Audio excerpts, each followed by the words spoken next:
Hello and welcome, you watching the visa show. मैं हाँ थोड़े नाल सुखबीर के रावी थे मेरे नाल ने लैंडमार्क इमिग्रेशन तो PR expert RCIC member Jaspreet Bhatia ji. Jaspreet ji सब तो पहला तो welcome to the show. Thank you.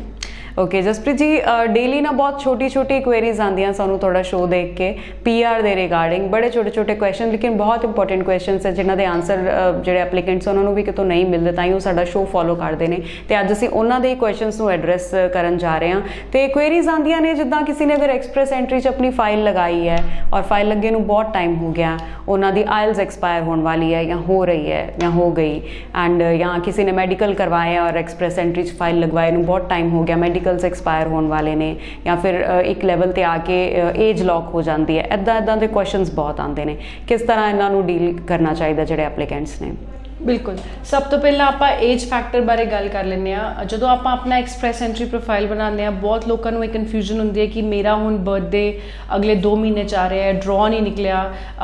If you have seen my previous videos I always keep saying up till 30 years, मतलब जब तक 29 साल दे हो तुहानू पॉइंट एज के पूरे पॉइंट्स मिलते हैं जो कि हैं 110 पॉइंट, लेकिन the moment you touch 30 you start losing 5 points with each birthday that comes. तो इस करके असी बहुत इट्स लाइक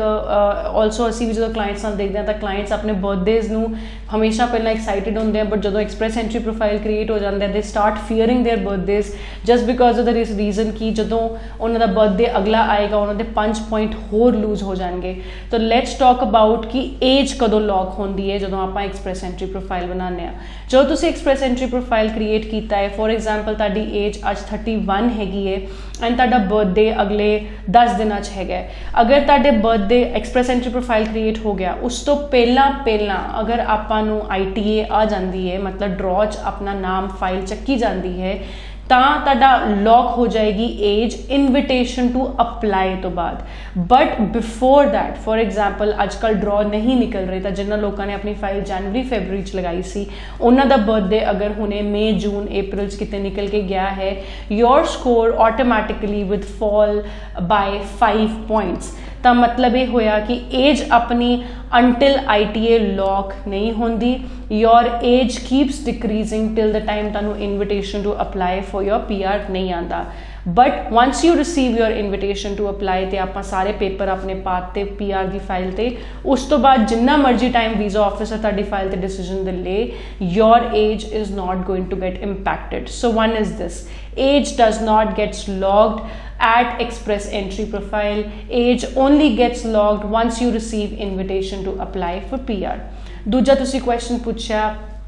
IELTS नू लेके, same is the case with IELTS until unless you receive your express entry profile it has to be valid for up till 2 years। Unfortunately अगर ITA आने तो बाद भी ताड़ा IELTS expire हो रहा है,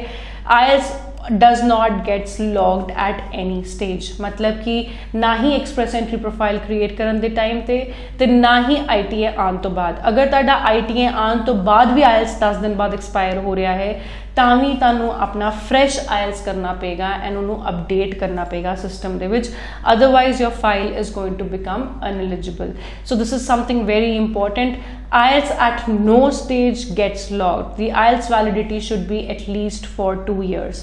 तीजी गल आप कर लें ECA रिपोर्ट की, मतलब एजुकेशनल क्रेडेंशियल असैसमेंट जी आप अपने एजुकेशन डॉक्यूमेंट्स की कराई है ओदी वैलिडिटी 5 साल की होंगी है। So when you create your profile make sure कि ओदी वैलिडिटी एक्टिव होए। ECA दे विच नॉर्मली प्रॉब्लम नहीं आती क्योंकि 5 साल अपनी PR की फाइल में नहीं लगते। मेजर प्रॉब्लम अपनी आती है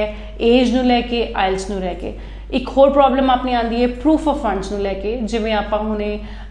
लेटेस्ट अपडेट आया है कि प्रूफ ऑफ फंड्स अपडेट हो गए ने, वधा दिते गए ने ऑलमोस्ट $300 दे नाल, ते प्रूफ ऑफ फंड्स आपां नू एक्टिवली मेनटेन रखने ने इन सरप्लस, क्योंकि कभी एक्सचेंज रेट उत्ते थल्ले हो गया, कभी रिक्वायरमेंट्स चेंज होगी प्रूफ ऑफ फंड्स की, तो इस करके always keep an eye on proof of funds requirement, अपने प्रूफ ऑफ फंड्स हमेशा प्लस च रखो। So these are the things that you have to take care of and you have to be really active on your profile to see कि अपने कदों केड़ी चीज़ lock हो रही है तो कदों आपां नू अपने डॉक्यूमेंट्स अकॉर्डिंगली अपडेट करने हैं। ओके तो अगर किसी ने फाइल लगाई है इन बिटवीन उन्होंने जॉब चेंज हो गई है या फिर प्रोफाइल रोल ही चेंज हो गया जॉब दे विच या फिर इदां दी कोई अपडेट है तो इस सिचुएशन च की करना चाहिए?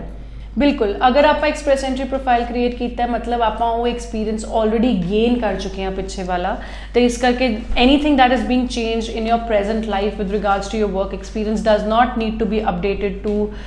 ICCRC or CIC when you have created your express entry profile मतलब कि ਆਪਾਂ express entry profile 'ਚ ਕੁਝ update ਨਹੀਂ ਕਰਨਾ ਹੈ we have to yes ਜਦੋਂ ਆਪਾਂ ਨੂੰ ITA ਵੀ ਆ ਜਾਏ ਉਸ ਟਾਈਮ ਤੇ ਕਰੰਟਲੀ ਤੁਸੀਂ ਕੀ ਕੰਮ ਕਰ ਰਹੇ ਹੋ that is something that you can update ਤੁਹਾਡੀ ਕਰੰਟ ਜੌਬ ਕੀ ਹੈਗੀ ਹੈ but because you will not be claiming points on that ਤੇ ਇਸ ਕਰਕੇ ਇੰਨਾ ਉਹਦੇ ਉੱਤੇ ਆਪਾਂ ਨੂੰ ਸਟ੍ਰੈਸ ਲੈਣ ਦੀ ਲੋੜ ਨਹੀਂ ਹੈ post ITA अगर अपनी जॉब चेंज हो जाए then also you're not required to update CIC but yes if you are changing the place of your country कई सारे clients ने ਜਿਹੜੇ ਇੰਡੀਆ ਛੱਡ ਕੇ ਮੇਬੀ ਉਹਨਾਂ ਦੁਬਈ ਜੌਬ ਲੱਗ ਗਈ ITA ਆਉਣ ਤੋਂ ਬਾਅਦ invitation to apply ਤੋਂ ਬਾਅਦ ਤੇ ਉਹ ਦੁਬਈ ਮੂਵ ਹੋ ਗਏ it means your address has changed there is a shift in your country at that point of time definitely you need to update ICCRC web forum query ਰਾਹੀਂ ਤੁਸੀਂ ਆਪਣੇ GCK portal ਦੇ ਵਿੱਚ ਜਾ ਕੇ update ਕਰਨਾ ਹੈ ICCRC ਨੂੰ ਕਿ ਬਈ ਅਸੀਂ ਆਪਣੀ ਲੋਕੇਸ਼ਨ ਚੇਂਜ ਕਰ ਲਈ ਹੈ ਬਿਕਾਜ਼ ਅਕੋਰਡਿੰਗਲੀ ਫਿਰ ਤੁਹਾਡੀ ਫਾਈਲ ਡਿਫਰੈਂਟ ਵੀਜ਼ਾ ਆਫਿਸ 'ਚ ਕਈ ਵਾਰੀ ਮੂਵ ਹੋ ਜਾਂਦੀ ਹੈ ਮੇਬੀ UAE ਮੂਵ ਹੋ ਜਾਏਗੀ ਫਿਰ